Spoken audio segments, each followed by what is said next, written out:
Good evening, everybody. So, we've got a jam packed show for you today. It's going to be an analysis of the warm up game as the West Indies series is around the corner. We obviously will be playing our first test against the West Indies on the 7th. So, that's just 2 days away. And I think the excitement is starting to rise amongst South African cricket fans when it comes to test cricket. There are some fans that are maybe a little bit worried about how things are playing up and how the team is shaping up. There are others that are really excited about the future prospects within the side. Then there are people that are obviously pretty comfortable with the way the South African team is at the moment, and they're actually excited and optimistic going forward. So there is a mixed feeling, there's a mixed bunch of fans all around that I've seen on social media. It's been a mixed feelings about this test series and about the possibility of a victory in this test series from a South African standpoint. Then there will always be mixed feelings amongst this fan base.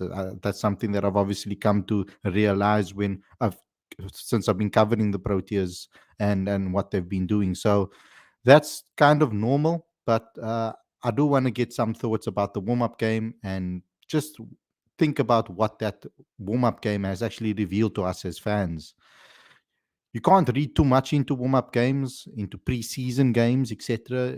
It's kind of just a way for players to just get themselves settled and familiar with the environment and the pitch, and maybe just get some runs under the belt or some overs under their belt as they get ready to switching formats, because we've been playing T20 cricket for so long.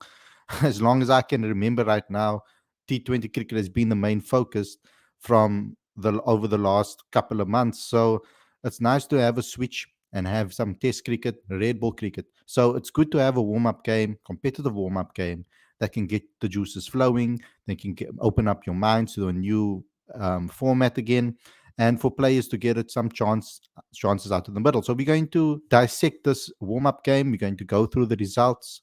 We're going to talk about who did well, who didn't do well. Are we excited about certain performances? Are we worried about others? That's what we're going to be talking about on today's show. And then obviously we will do then a preview of the test series tomorrow. We also have Shukri Conrad's press conference ahead of this particular series. So we're going to also react to that live on the show, so you guys can have a listen to what he has to say after the warm-up game, and obviously looking ahead to the first test. But before we get going, before we get started, there's a couple of things I'd like you guys to please do. First and foremost, you know that we are trying to get that next milestone of 10,000 subscribers. We're on the journey to that, so please help us get there by subscribing today if you're new and clicking that notification bell for all future videos. We also would like you guys to please download the latest issue of Cricket Fanatics magazine monthly. Every issue is 100% free, straight to your inbox every single month. The link is on the screen as well as in the description. Our latest issue is out right now, so you guys can go ahead and go read that. Every single issue is free, as I said before. And also, just smash that like button, comment, and share. After we are done with the stream, I would like you guys to please head over to the comment section and leave your comments in the comment section as well. Start the conversation there. It really helps the channel. It really helps our videos. And it's good to start a community of people and starting the conversation there so that this community can grow and that we can have conversations on this space about this video and what we are saying obviously on the show. It would be very cool if you guys can leave your comments and your thoughts there. I know you guys comment in the live chat as well, but I would like you guys to also please do so after this video has ended as well. But so without further ado, let's get straight into today's.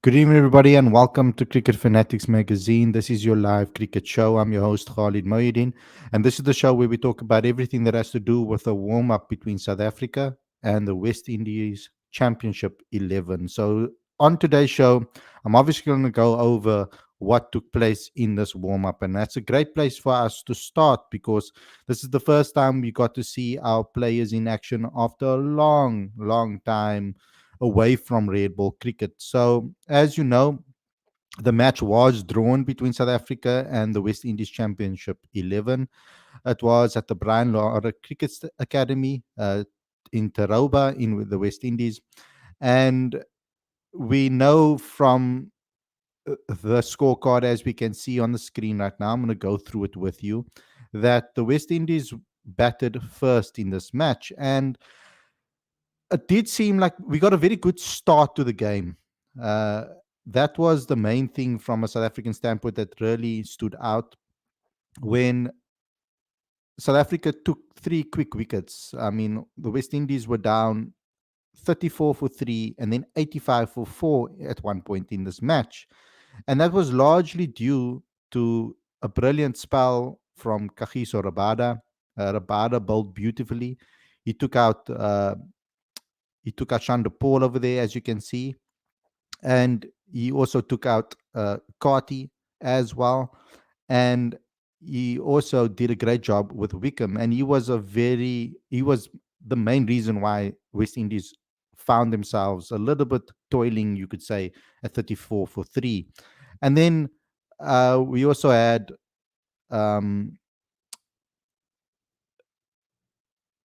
we also know that Gage has been out for a while from red ball cricket. We haven't seen him play red ball cricket in so long. So obviously, him coming into the game and taking three wickets up front over there really helped us. But also Michal Pretorius, they were obviously responsible for getting the team uh, toiling a little bit, you could say, on the back foot a bit.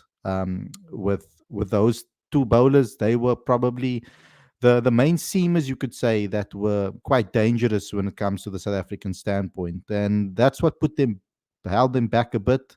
As I said, they were 85 for four after 32 overs, but they did recover very well, and that's obviously because of Solozano, Jeremy Solozano got 111 of 211 balls. So they fought their way back into the match. And as well as Shamar Springer, he also batted beautifully and got them very much into the match, even though there were wickets here and there.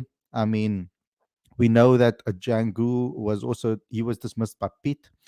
But ultimately, the bowlers tried their best to subdue the West Indies. But those two batters probably took the game away from South Africa at that particular standpoint. So that we were looking at it and saying, "Oh, they're batting really well over here." They ended up at 397, however, and that was largely due to, like I said, KG up front with Michal Pretorius, but also Dane Patterson taking a wicket, Keshav Maharaj taking 2 for 82. But the standout with the spin was Dane Pitt, 3 for 41. And as you can see, South Africa allowed all their bowlers kind of to have a run out.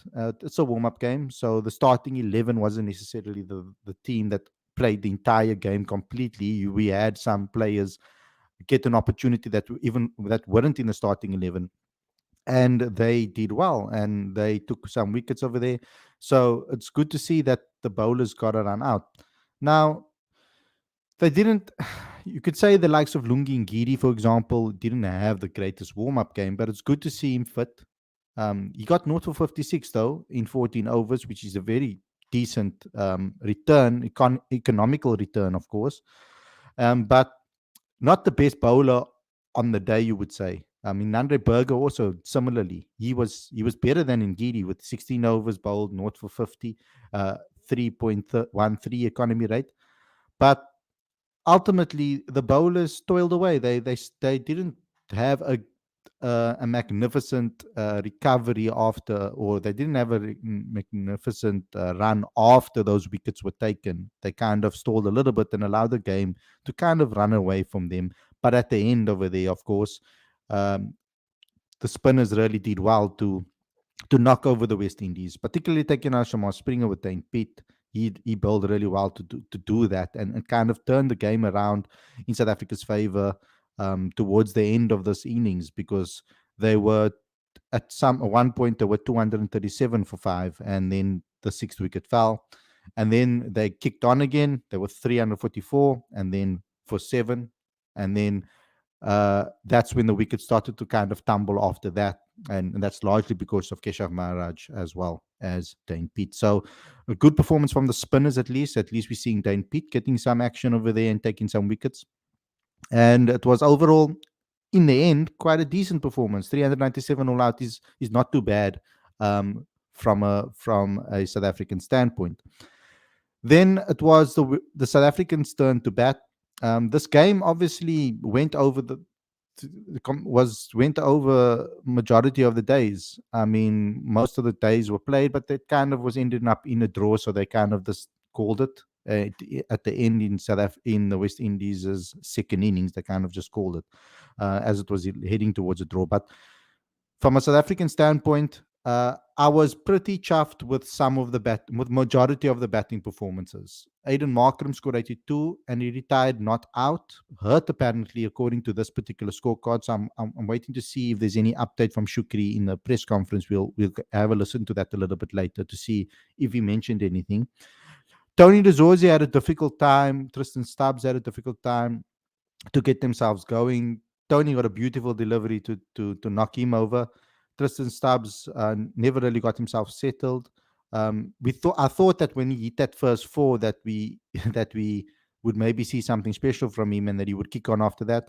But I think those two players, there's a lot of pressure on them, and they're going to be key factors when it comes to the series. I'm hoping that the series is going to be a chance for both of them to show what they're capable of.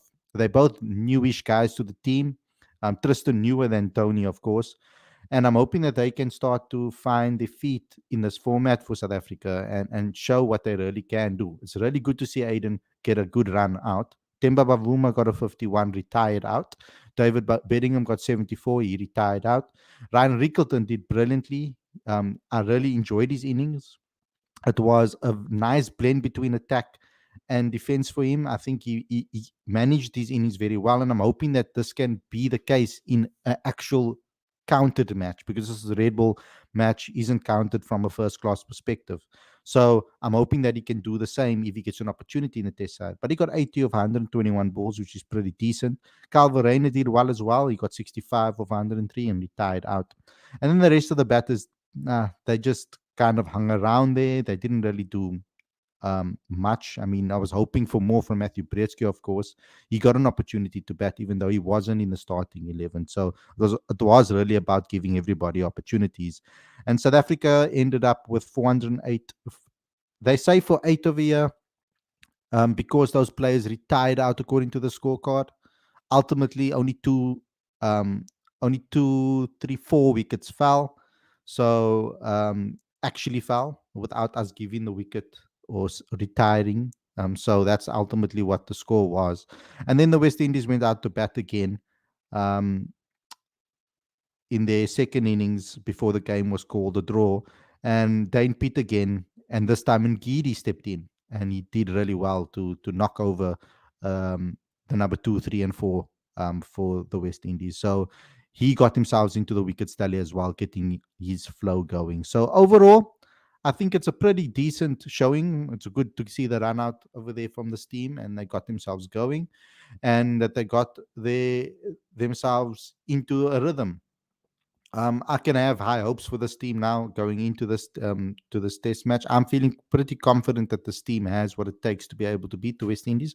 But the West Indies isn't they aren't an easy team to beat. They are fighters. They do have some very good quality in their side. So we're going to have to be aware of that. And it's going to come down to the team selection and who we pick and what the conditions are going to be and how we handle it.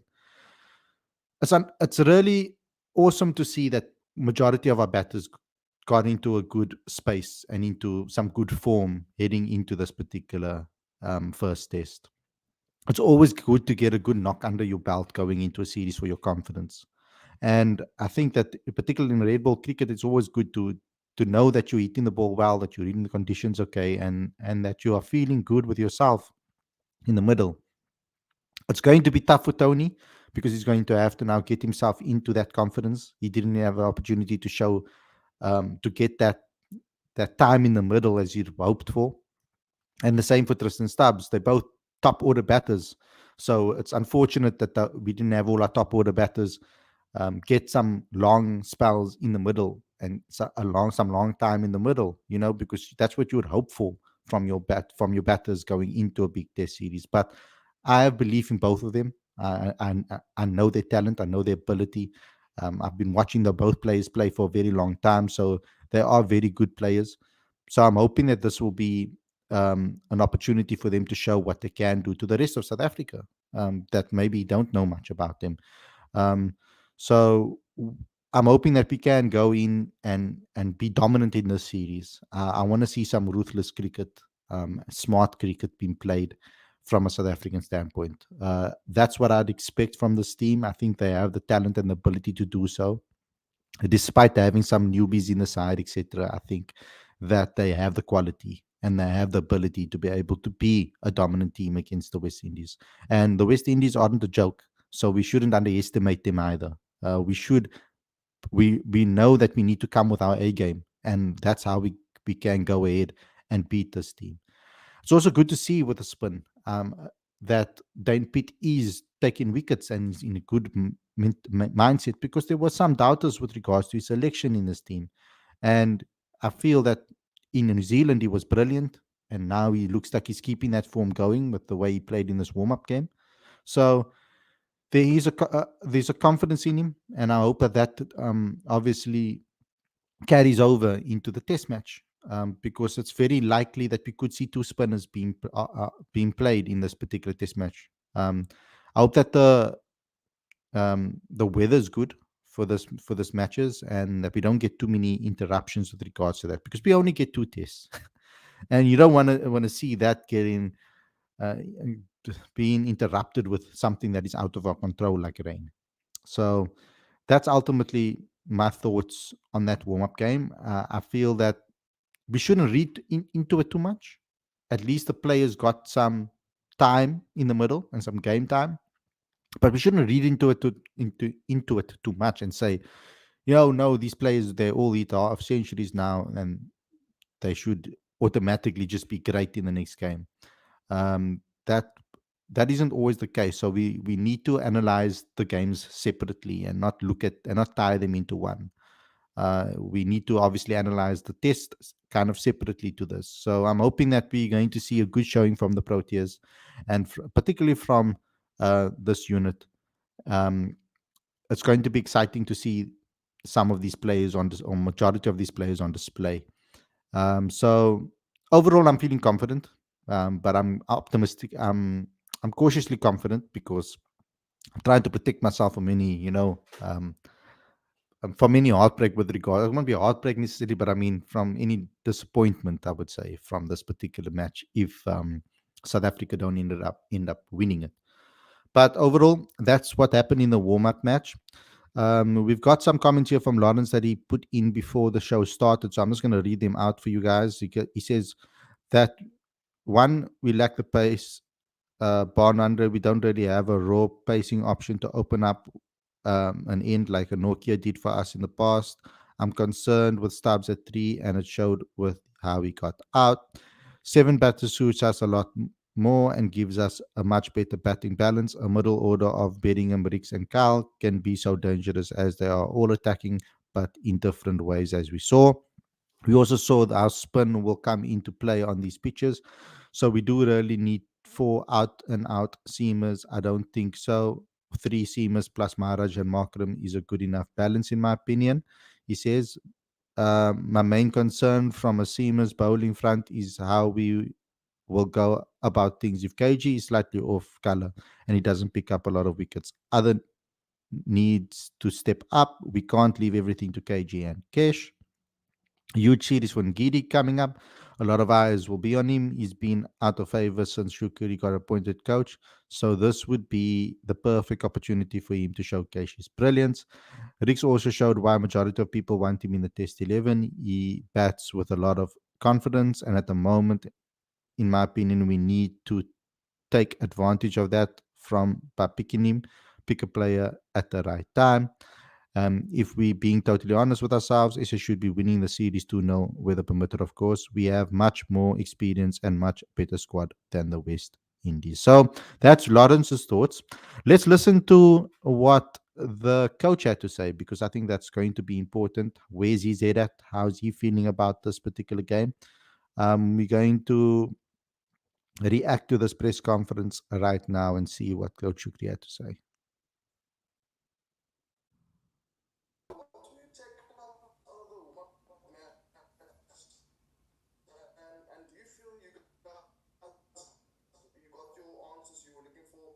Just let me know, guys. Can you hear that? Hi, Nathan. Yeah, I caught the most of that question. Yeah, it's been really good exercise. Good wicket, really flat, and a great opportunity for guys to spend some time out in the middle. Hence us taking the decision to bowl first. I really wanted to expose guys, especially the bowlers who hadn't really had a lot of mileage coming into that game. So great opportunity, and then obviously the bulk of the batters got to get in and also spend time out in the middle. So really good exercise. As to whether we've got all the answers to the questions, I don't think there were too many questions to start off with. But we certainly got everything that we wanted out of it. And really good to see the guys play with the intensity that you'd associate with a normal test match, especially on that last morning, where we spent a really good final session. So all in all, really happy. Thanks, Nathan. Johan? Okay, good to know that Coach Shukri is happy with that. At least that we can go with some confidence into this match, knowing that he's confident, because if he's confident, we should be too. Morning, Chooks. Do you expect a similar pitch at Queen's Oval? And is everyone in the squad fit and ready to play? I don't expect a similar wicket. We obviously been practicing at Queen's Park. I expect a lot more bounce at Queen's Park. There's certainly the wicket that we saw was devoid of any grass. But yeah, it'll be a quicker wicket. It'll be more bounce, and spin will definitely come into the game. As to how soon or how late, I think that's the pressing question for Queen's Park. So yeah, I think those are on the conditions front, and yes, fit, clean bill of health for everyone. Okay, brilliant. We've got a full squad to select from. Okay, that's brilliant. So at least Markram's okay. We know that that's retired hurt thing that it says on that scorecard. We don't have to worry about that. So there's a full bill of health to pick from. At least everybody's fit, so we can pick our best team. So we don't have to worry about any niggles or injuries. Thanks, Johan. Amir, then Telford. Good afternoon. Thank you for the opportunity. Coach, you mentioned it now in your answer to Nathan, and Coach Pitt also spoke about it in his post-play interview at the end of day 2. You spoke about the bowlers exposing them to, longer spells, having them on their legs. Could you give us an indication about the weather conditions, specifically the heat, and if that will play a role in the length of spells particular bowlers will go into? Yeah, heat is always a factor here. It's quite oppressive. But there's always a chance of rain. I mean, it's raining as we speak. So, Yeah. and I think the forecast is for spells of rain throughout the day. I think that's almost par for the course in Port of Spain. But yeah, the heat is a factor. Guys sweat profusely in these conditions. The humidity is a factor. And that obviously does speak to the balance of your side, and also the personnel, who's able to bowl longer spells, and certainly which bowlers we'll use in shorter spells, which factors the spinners will play. So a host of things come into the equation, but you don't primarily sit down and say, well, it's hot, who can bowl in the heat type of thing. But it does play a part, yes. Thanks, Amir. Telford? Thanks, Lucy. How's it, Trickery? I'm just wondering, David Bellingham, he had a magnificent run of form in the county championship, and of course he got runs in his tour match as well. How confident are you that he can transfer his English form to this Obviously, very confident. changing conditions? Hi, Telford. Yeah, I'd rather have an informed batter come here than a batter out of form. You search for a lot more when you're out of form. And David's a different type of character. You know, he's a very matter of fact kind of a guy, and just gets on with things. When he hadn't played a county game for a while now because he had a slight niggle. So he's fresh as a daisy and yeah, raring to go.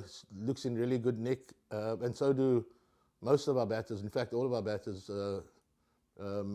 Yeah, some might not have gotten runs, but they certainly looked as if their feet were moving well. They're getting into good positions, everything that you want from them.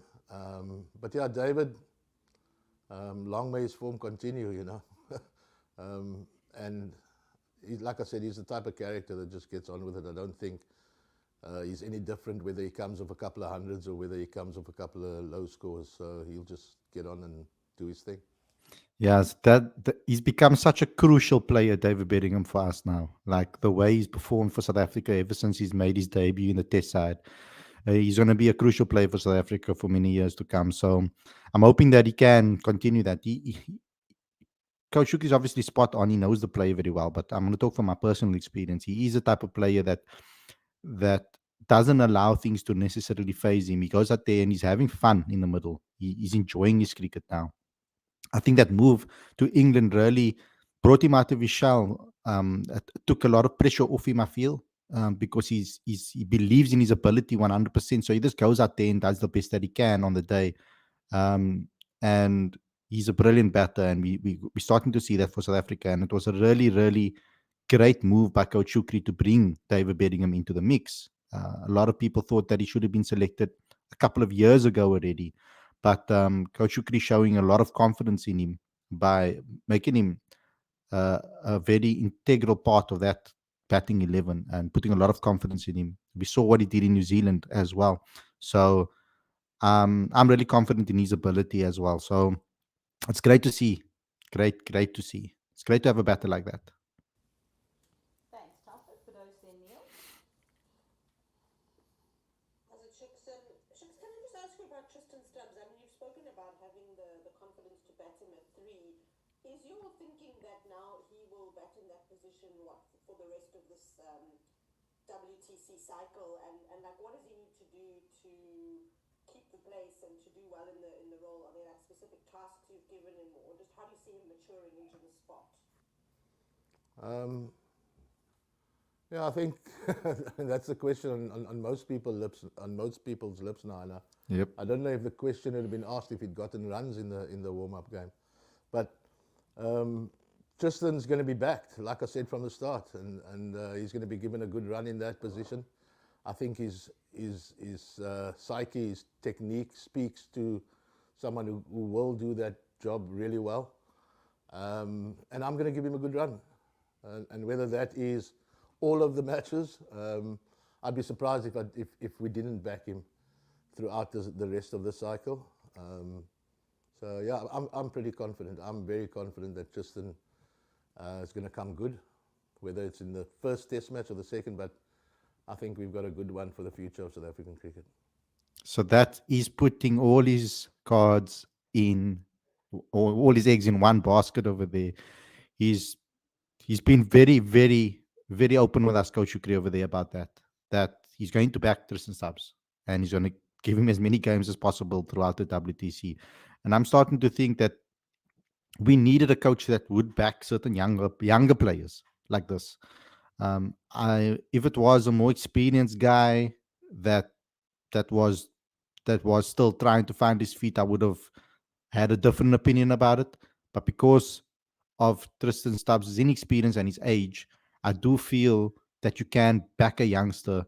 You can have a little bit of more freedom to back a youngster than it is to back someone that is a lot older.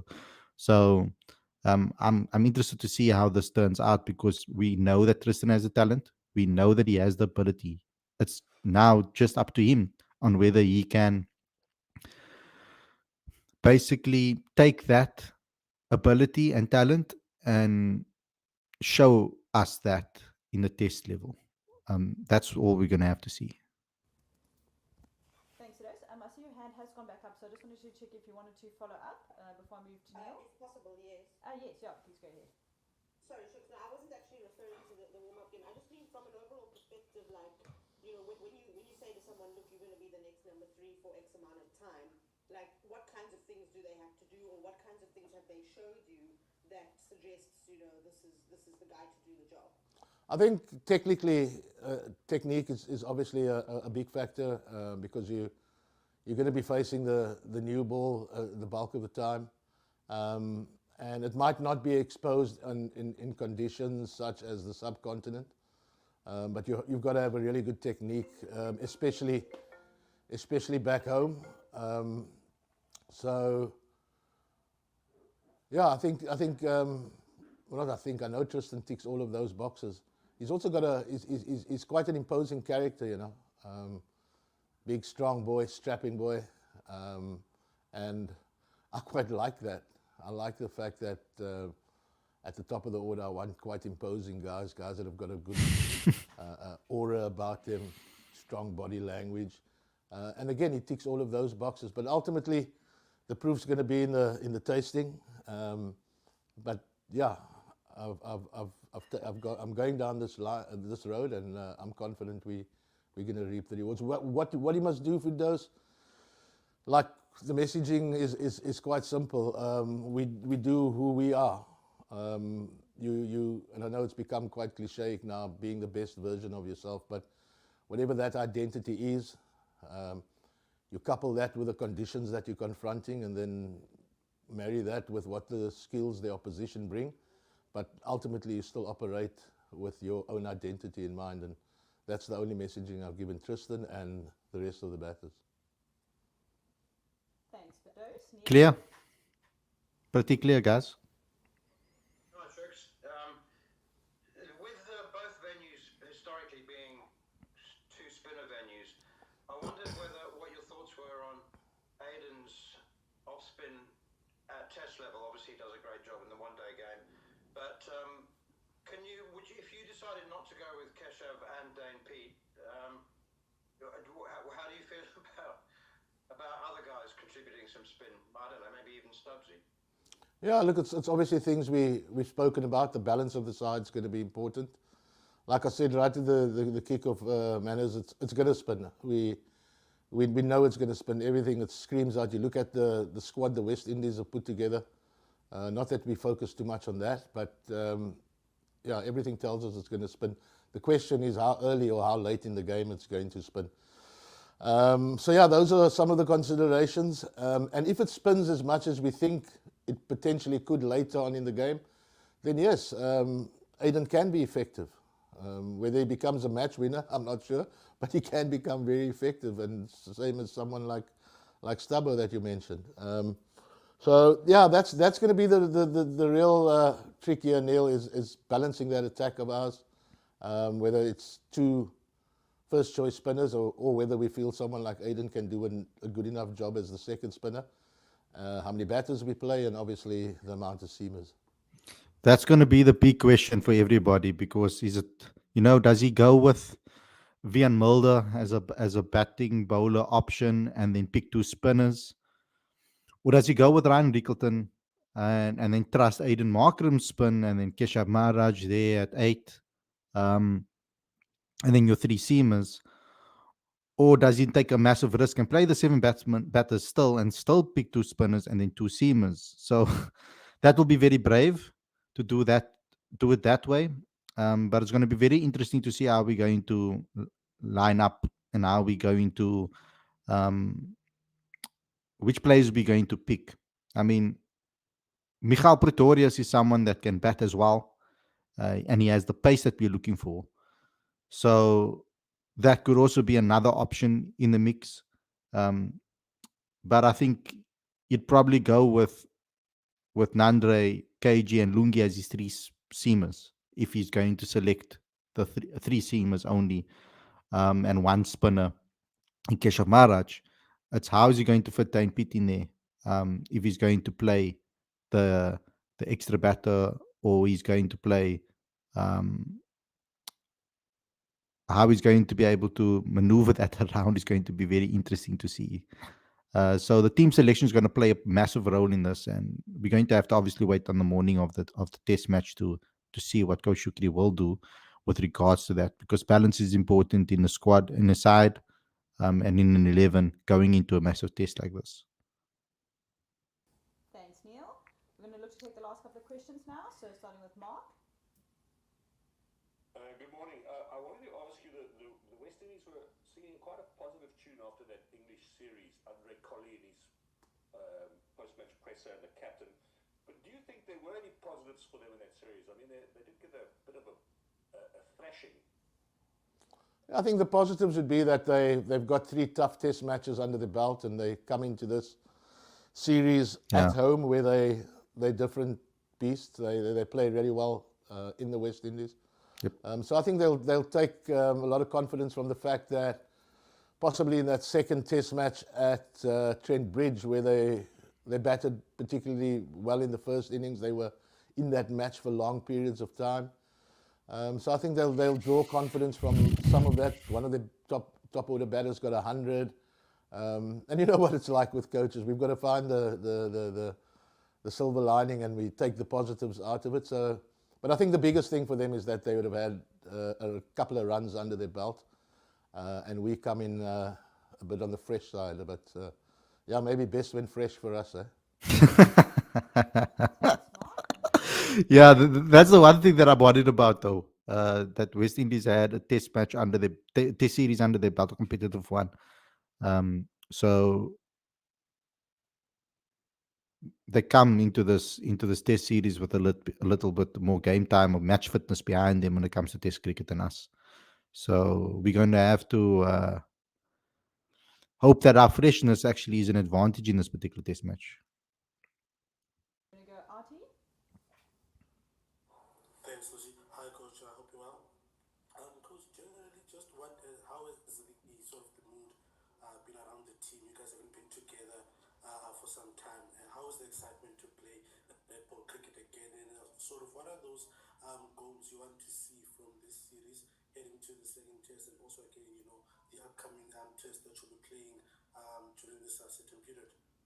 Yeah, the excitement levels are right up there. The guys, you can see, are thrilled to be here. We've spent close on a week here now. Time to spend obviously out in the middle, good practices, but just generally for the guys to spend time together again. And I can safely say that everybody's really excited and raring to go. We've got 2 more practices to go before the test match, and I think the guys are champing at the bit now for that to get going. As for goals, we play any match because we want to win. That's ideally what the goal is, to win the series. But in order for that to happen, we obviously need to follow certain processes. You've got to bat particularly well. You've got to bowl well, and it's going to be quite attritional these test matches, because the conditions don't lend itself to fast scoring and bouncy and seamy wickets and that sort of thing. So yeah, for us to stay in the fight and drag it out, and when those tough periods come, to be at our best when the tough periods arrive, and that ultimately should see us through, and that's the goal. And that would be the goal for the rest of the cycle. We know how big these 4 months are for us, 8 test matches, but it all starts here, and the focus is really on this first test match that starts in a couple of days' time. Great, thanks for taking the last 2 questions over King, and then we're wrapping with Amir. Thanks, Lucy. Hi, Coach. Just a couple. Just need your thoughts on Ryan Rickleton and the role he's going to play moving ahead. And also, does it make it any easy playing against the West Indies side that's lacking a bit in experience? Yeah, Rickleton, great to see Rick's in form. It might be a different format, but by all accounts, he had a really good MLC, comes off a couple of hundreds. So it's great when players arrive here confident, and we're certainly going to look to ride that confidence, And what sort of role he'll play, I think that'll play itself out over the next couple of. Yeah, he does want to say. I mean, there's every chance he will get a good run as well. But again, look, it's horses for courses. We'll only ever select what we believe the best 11 is to win a particular test match. and that is all based on the conditions that we encounter. But yeah, like I said, it's great to have Ricks in form and a few of the other guys as well. And an inexperienced West Indies side, I don't think they're as inexperienced as People think. we'd like to believe. You know, they again 3 Test matches under the belt, and they're a bit like us in the same position. So we don't play a hell of a lot. So whatever little bits of experience we've got should actually start counting for a lot. So I think we're in a similar boat when we're talking experience, especially batting lineups. Yeah, we're looking forward to an exciting battle. We're certainly not going to be underestimating them in any way. We know they're a tough team, especially in their conditions. Thanks. Mia, to close us off. Thank you, Lucy. So I don't know. Listening to that, does that sound like he's going to give Rickleton a go, or does it right now, or does it sound like he's going to give Rickleton a go at some point? It would be interesting to know what you guys think of that one. I mean, I would like to see a top 7 of having Rickleton and Calverine in the side. It would be credible to be able to see that. From a batting perspective, that would be amazing to see. But I think that if you do that, you're going to have to rely a lot more on your part-time spinners as from your second spinning option. Then I don't think South Africa can go into a match with less than 3 spinners, less than 3 seamers in a match, and that's why it's so crucial to have like a number 7 that can bat and bowl in your team for balance. But in this particular case, I could see them going with Rickleton and then having Keshav Maharaj at 8, and then at 9 having KG, 10 Lungi, and 11 Nandre Berger. I highly doubt we'll only see Lungi and KG as the 2 seamers. So we'll have to wait and see. He's a bit tight-lipped on the selection, of course. Yeah, Coach, and excuse my ignorance if this question was already answered, but you spoke a little bit about the positives that you took from the 4-day match. If you could maybe earmark any areas you feel need a bit of sharpening up ahead of, obviously it's a very short time now before the first test, but across the series? No, nothing in particular.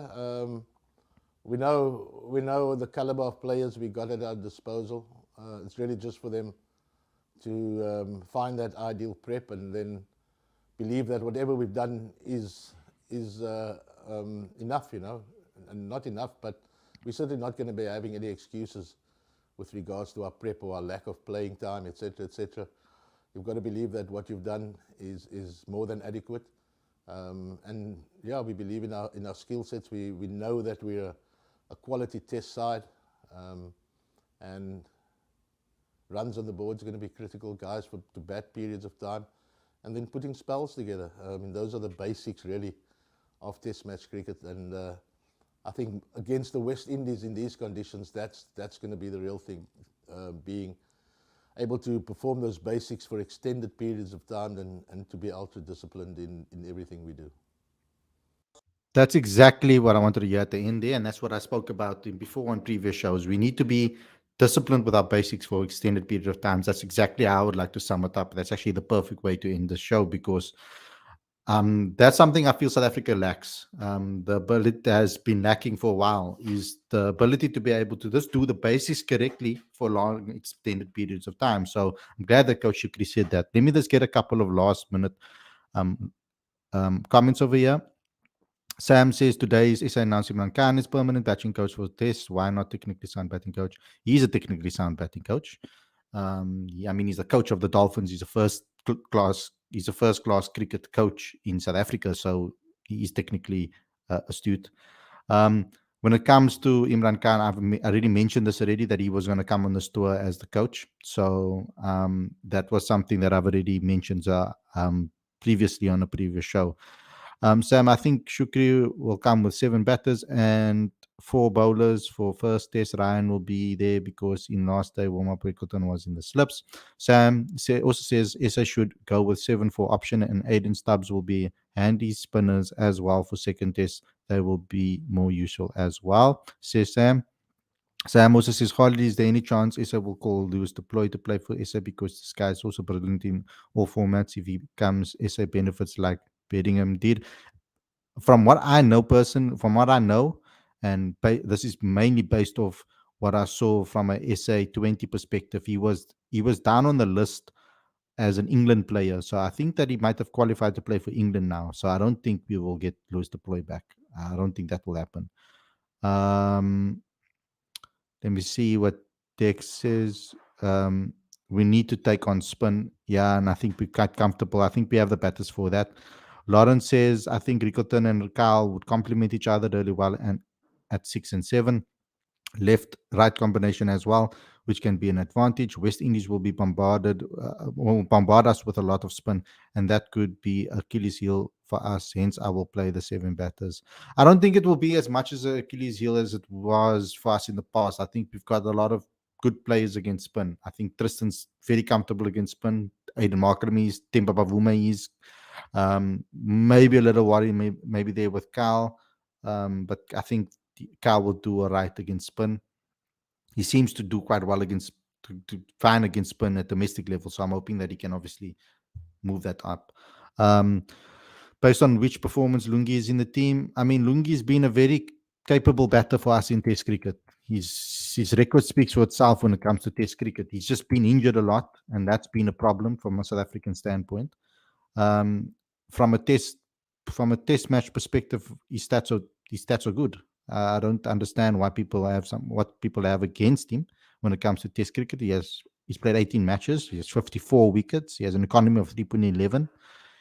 Mlungi's been a very, very good player for us when it comes to Test cricket. So I don't see the negativity surrounding him when it comes to that. And he's taken wickets pretty much everywhere except for in India. So he's taken wickets in Australia, in England, in Pakistan, in Sri Lanka, and he has 8 in the West Indies. In fact, he has an economy of 2.41, 8 wickets in 2 matches in the West Indies. So his record there is as well good. So the only problem I've had with Lungi Ngidi in the past has been his fitness, and he seems pretty fit right now. He took 3 wickets in the warm up match as well. So I think that's the reason why he's been selected. But anyway, guys, thanks a lot for tuning in. I hope you guys enjoyed this episode. Please smash the like button, comment, and share, and obviously subscribe to the channel. Click that notification bell for all future videos.